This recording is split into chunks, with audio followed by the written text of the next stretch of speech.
Welcome back to Intro to Religion, PHL 1030. We're going over Tim Bayne's book, Philosophy of Religion, a very short introduction.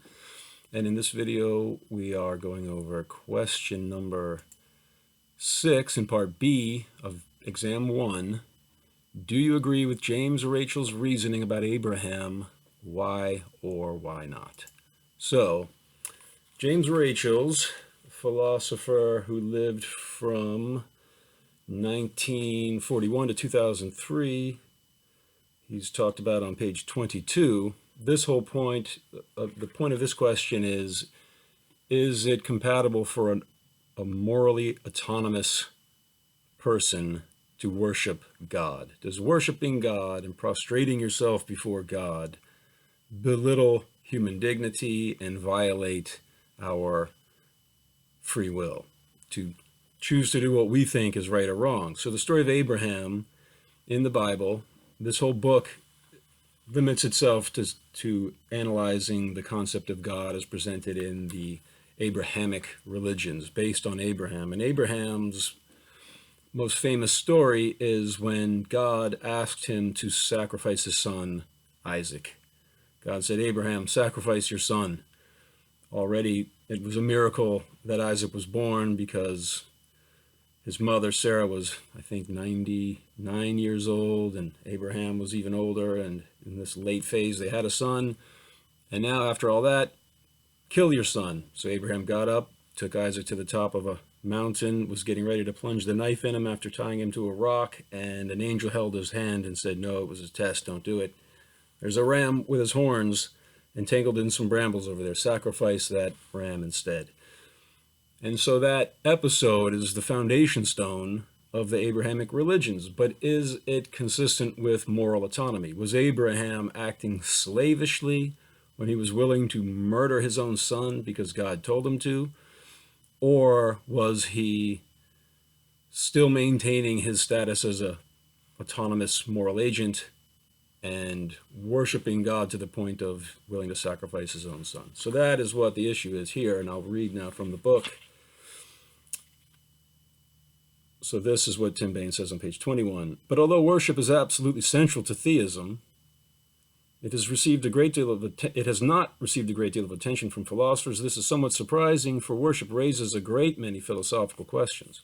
Why might we be required to worship God? What might ground our obligations to worship God? Indeed, what precisely is it to worship God? So then he turns to James Rachel's, who thinks that it is immoral to worship God, or at any rate it violates your moral autonomy. So here's the 3 points of his argument. Number 1, if any being is God, then that being must be a fitting object of worship. Number 2, no being could possibly be a fitting object of worship, since worship requires the abandonment of one's role as an autonomous moral agent. Now that's the problematic argument there, number 2. So number 3, therefore, there cannot be a God. So he's saying, because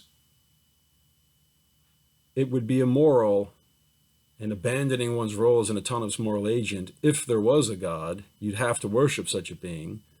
Therefore, there can't be a God because you'd have to give up your moral autonomy. All right, I personally find a lot of problems, just logical problems with the argument, and let me just talk about those. If there's no God, then what do you mean by autonomous moral agent? If there's no God and the world is just the purposeless byproduct of soulless mechanical forces, which is the materialist perspective, which is deeply problematic in light of 20th century physics, as I've talked about in previous videos and we'll talk about in subsequent videos. But let's just assume for the sake of argument that the theory that we're all the byproducts of little material particles that exist in space and time, whether you're observing them or not, and that they randomly combine and the result is intelligent life. If that is the worldview, if there's no God, and instead that's the Darwinian, Newtonian worldview that one subscribes to, what is morality? In that worldview, what does it mean to be an autonomous moral agent? Aren't you just kind of the random byproduct of mechanical forces? And although you might have an idea of moral autonomy, Do you really have that ability to do what you want and not what the biochemical forces compel you to do? Is there free will? If there is no soul, if there is no God, is there a universal moral code to begin with? He doesn't address those questions, but he's just saying there couldn't be a God. It would be morally impossible for there to be a God because it's immoral to worship anybody. And if there is a God, God would be a fit object to worship. So if there's no God, then he's saying that so I've gone over it. Where's the moral code if there is no God? In a mechanical universe that randomly emerged, how do you define the moral standards, which would indicate that it's impossible, that this universal moral code prevents there being a God?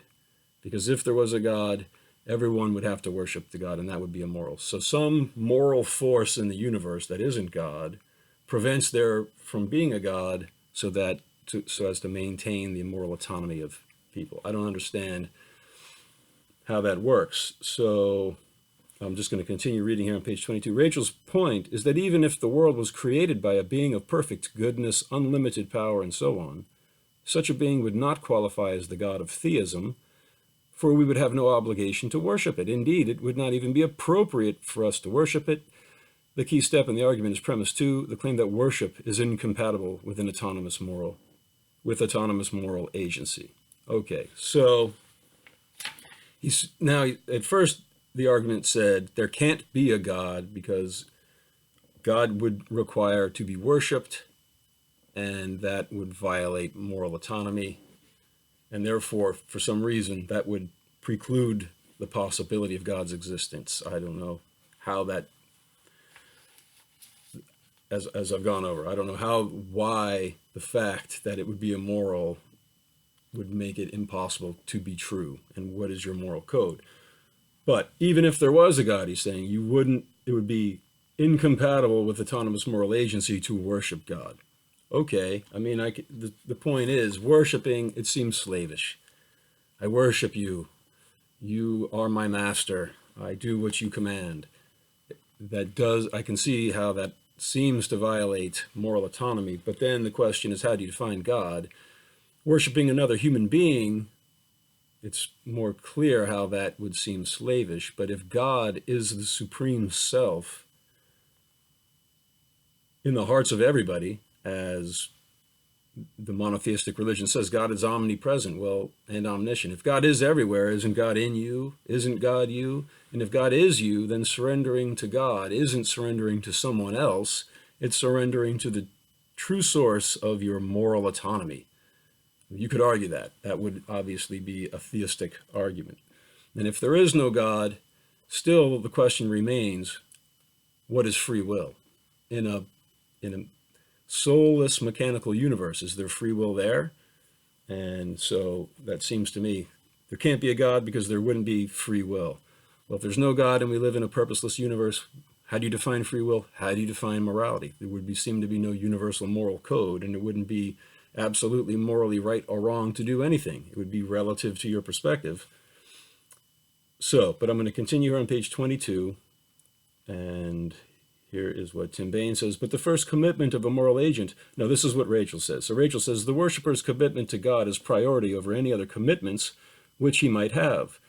But the first commitment of a moral agent is to do what in his own heart he thinks is right. Okay, so again, in your own heart, do what you think is right. But if you think God resides in your heart, then doing what is right would be what that voice in your heart tells you to do. And if that voice says, oh, kill your son, okay, well, that would be doing what in your own heart you know is right, as strange as that sounds. And that the paradox of it all is the foundation of the Abrahamic religion. So it is an important question. And continuing here on page 23, Rachel's denies that Abraham's actions were those of an autonomous moral agent, for Abraham was willing to do what God commanded, even though those commands were at odds with the dictates of his own moral compass. All right, so what he's doing is differentiating Abraham's moral compass from God's moral compass. And that seems plausible unless you say God is Abraham, God is everyone, And in that case, God's moral compass is Abraham's moral compass, and then Abraham is not violating his own moral compass. And then he goes on to say this next paragraph, which is, he's referring to Søren Kierkegaard. He doesn't mention him by name, but he goes on to say, does Abraham really abdicate his responsibilities as a moral agent? The theist might point out that Abraham had to evaluate the source of this putative command. Did it really derive from God, or might it have had another source, such as another agent or even his own imagination? And by thinking about those possibilities, Abraham was obviously exercising his moral autonomy. He had to think, if I kill Isaac, my wife will hate me, the people will think I'm insane, and I will have ruined my reputation. And yet, here's how Kierkegaard said it, but Abraham, through his pure faith, realized, God will never make me do this, although I am absolutely willing to do it. And that Abraham knew that the last second God would stop him, because he had faith in God's moral goodness. So that's what Kierkegaard said. That's not talked about in the book. All that's talked about is Abraham still had to decide freely to obey God's command. He's not an automaton, a robot. Oh, God said to do this, so now I got to do it. He had to think, okay, God commanded me to do it. Should I do it?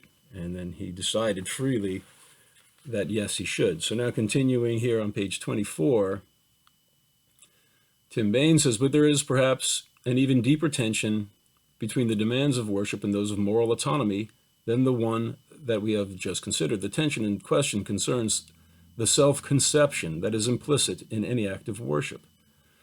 Worship involves the affirmation of God's greatness and one's relative worthlessness, and it is precisely this attitude that many take to be at odds with human dignity. So our relative worthlessness in comparison to God, that's the religious attitude, surrendering to God. God is great and we are worms in the dust. Does that belittle human dignity, or is it simply affirming the true nature of things? So that's the other option that you would consider. But again, your self-conception. If you believe in an omnipresent, omnipotent God, compared to the majesty of whom you are a worthless speck of dust, what does that do to your self-conception? Does that belittle the self? I could see how you might think it does, or you might say, I am a little speck of dust in the omnipresent God, but every speck of dust of the Supreme Being is infinitely valuable, and I'm recognizing my true value by surrendering to the source of everything. But if there is no God, would that improve your self-conception and the dignity of a human being? I am the random byproduct of mechanical forces blindly interacting in a soulless space-time. What kind of a self-conception and human dignity does that cosmology, the alternative to the existence of God, what kind of self-conception does that create? So that's something that Tim Bain didn't think about, but if you're choosing this question as the one to answer on exam 1, you can take these questions from any angle so long as you incorporate short, pertinent quotes from the book. And I know that you've thought about the question deeply, you've read the book, and then whatever opinion you formulate is totally up to you. And I think that's enough for this question, and we'll now move to the next videos about cosmology.